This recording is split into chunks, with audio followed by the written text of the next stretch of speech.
This is the iPhone 13 Pro in the Max version in this beautiful Sierra Blue, which I think is the perfect color for a gender reveal. 3, 2, 1! 3, 2, 1! Now, isn't this a lot safer? And you get to keep the presents too. And this is the iPhone 11 Pro Max, the first iPhone Apple deemed worthy enough to carry the name Pro. It has been a couple of years now since its release, and if you're looking to upgrade, we are going to find out what's the difference between the iPhone 11 Pro and the iPhone 13 Pro. And are the improvements enough for you to make that upgrade? Let's find out.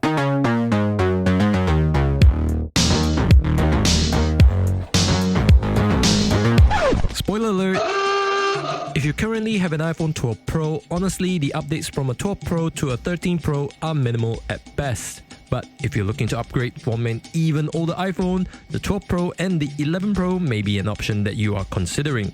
And they can be picked up from eBay for $800 and $600 respectively, which can be considered as a bargain because the A13 and A14 chips on the 11 Pro and 12 Pro are as snappy as ever, and they all can run the latest iOS 15. Now, if you're still not convinced, let's take a closer look. Now, coming from an older iPhone, except for the iPhone 4 and 5, you may or may not appreciate that flat design. Personally, I like the rounded edges. I think it makes the phone look friendlier, unlike this cold, flat surgical steel that surrounds the iPhone 13 Pro. However, Apple says that it is actually because of the flat design, they were able to pack more technology into these phones. For example, they were able to squeeze a larger screen into the 12 and 13 Pro Max despite making them only a tiny bit larger than the 11 Pro Max. And on the 13 Pro Max, they've given it the largest battery ever in an iPhone, and now you can watch Netflix all day long on one single charge. Apple has also reduced the Face ID notch by 20%, but since we're going to be wearing masks into 2022, I would have been a lot happier with a Touch ID. Underneath the glass, they all have the Super Retina XDR OLED display, which produces brilliant colors compared to any iPhones older than the iPhone XS Max. But this year on the iPhone 13 Pro, you'll get two additional features. And the first one is this 120Hz refresh rate, which Apple calls Pro Motion. It makes the launching of apps and animations on the phone even smoother than it already is, which is a little bit hard to show on camera. But when we slow this footage down, you should be able to see that the 11 Pro is missing a few frames from its animation. Honestly, if you're not a huge gamer that requires high refresh rate, this upgrade is definitely nice to have, but it won't add any value to your daily usage. Meh. Now, the second update Apple has made is to increase the brightness of the screen. And in our test here, yes, the iPhone 13 Pro is brighter than the iPhone 11 Pro, which means if you spend a lot of time outdoors, or if you use your iPhone as a monitor to fly your drone, you'll be happy to know that under bright sunny situations, you'll at least still be able to see where you're flying. Now, as with every iPhone update, there is usually a huge upgrade to the cameras. But this year, it really feels like it's just a refinement, especially if you're coming from an iPhone 12 Pro. Let me explain.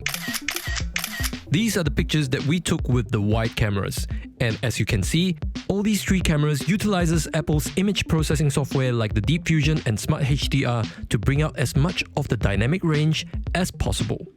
Which is why the photos are always perfectly exposed. And it is also why at first glance these photos look fairly similar. But when you take a high contrast image like this, you'll notice that the wide camera on the iPhone 11 Pro is unable to correctly expose the darker areas of this photo, resulting in this noisy and grainy image. And you'll get the same results here too. However, if you compare just the 13 Pro and the 12 Pro, there are no discernible differences, and this is despite the 13 Pro having the larger aperture and the bigger pixel.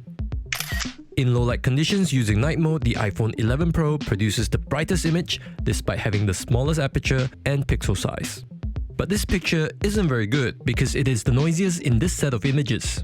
And I feel that the night mode exposure software should have kept this image a shade or two darker.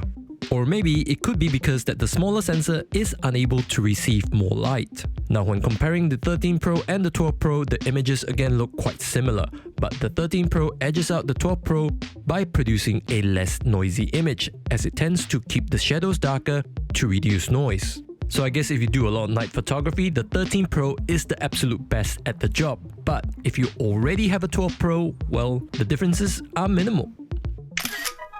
The next update is something that you will notice on the iPhone 13 Pro if you do a lot of macro photography.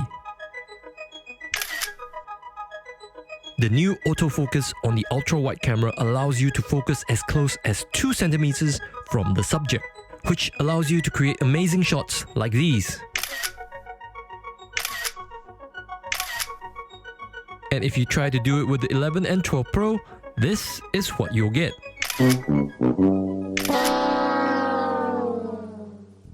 At the moment, I'm really excited about this feature because it's so easy for you to come up with a lot of creative shots. But I'm not too sure how long this novelty will last.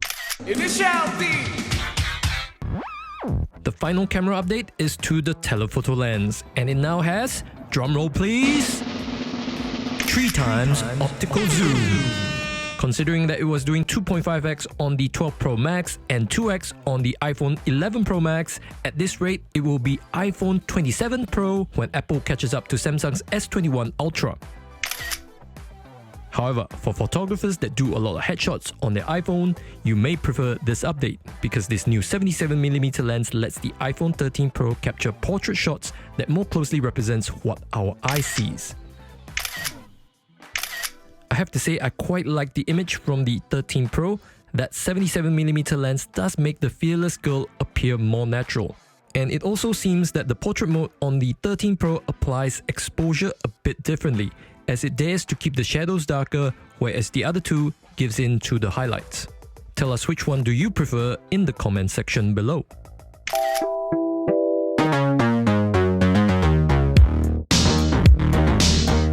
Finally, to round out the camera updates, we'll have to talk about videos. And the videos from these 3 cameras are very good. They all have very similar qualities, they all shoot in 4K at 60 frames, but only the 12 and 13 Pro can shoot in Dolby Vision HDR, which is an option that I switched off on the 12 Pro Max after using it for a month. So if we can ignore this and the new ProRes file format, because seriously, who is going to waste their life away transferring large chunks of ProRes file on a pathetic USB 2 port? Then this means that what differentiates the 13 Pro from the other 2 devices are basically cinematic mode and sensor shift image stabilization. Having sensor shift means that the wide camera on the iPhone 13 Pro is able to compensate for jittery movements by shifting the image sensor in the camera. The iPhone 11 Pro, on the other hand, compensates for jittery movements by using software. And in our running test, we can reveal that there is no difference in video stabilization between the iPhone 13 and 11 Pro. However, if you take a closer look, the footage from the 13 Pro appears sharper compared to the 11 Pro. Personally, I don't think anyone will ever notice, and I think both are great cameras for any handheld situations. Now, as for cinematic mode, this is the ability to rack focus and create blurry backgrounds like in the movies. Normally in Hollywood filmmaking, they have to hire a very talented person that can carefully manipulate the dials of the focus ring to rack focus onto a subject. However, with cinematic mode, you can shoot everything and then do all the touch-up later in post on your iPhone 13. And it's getting scaringly good how software and AI are almost able to replace the job of one guy slowly turning a knob. Cinematic mode is also available on the front-facing camera. It is not perfect, and it's only available in 1080p. What? Speaking of the front-facing camera, I think Apple has missed a golden opportunity here. In a world where almost everyone is creating content dancing alone in front of their phone and as a one-person film crew, I understand this. What's the point of having such great cameras on the back of the phone when most of us only ever use the ones in the front? Look, even Sony has given its camera a flippy screen. Why is it so important, you may ask? Well, whenever we're filming, which is almost always alone, we would like a monitor to tell us if we are in frame and in focus. And sometimes we even use it to check if there's something stuck in between our teeth. which is why we almost always use the front-facing camera instead of the much better ones on the back. I know there are apps that will let us remote control the rear cameras, but that normally means that you'll need another iPhone. And don't you think it's about time that Apple showed a bit of love to the front-facing camera? Since they haven't done so for the last 3 years. That is just a sad apple.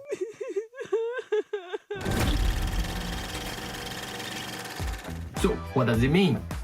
The iPhone 13 Pro is a great phone with great cameras, and we're still filming with the front-facing camera. But if you have an iPhone 12 Pro, and if it hasn't been clear by now, the updates from a 12 Pro to a 13 Pro are minimal at best. But if you're coming from an iPhone 11 Pro or older, you will benefit from that larger battery and brighter screen. And you'll get an amazing camera with better low light capability and greater dynamic range. Plus, you get to play around with macro photography and cinematic mode until you get bored in a couple of weeks. Now, for those looking to pick up the iPhone 11 and 12 Pro from eBay, don't worry, these are still very capable devices because of the efficiency of the Apple CPUs. Now, if you do a lot of low-light photography, you may want to avoid the iPhone 11 Pro. So if you have enjoyed this video, please do give us a thumbs up and please do consider subscribing, as we will be comparing the iPhone 13 Pro with the Samsung Galaxy S21 Ultra in our next episode. Thank you for watching. We'll see you in the next one. Bye!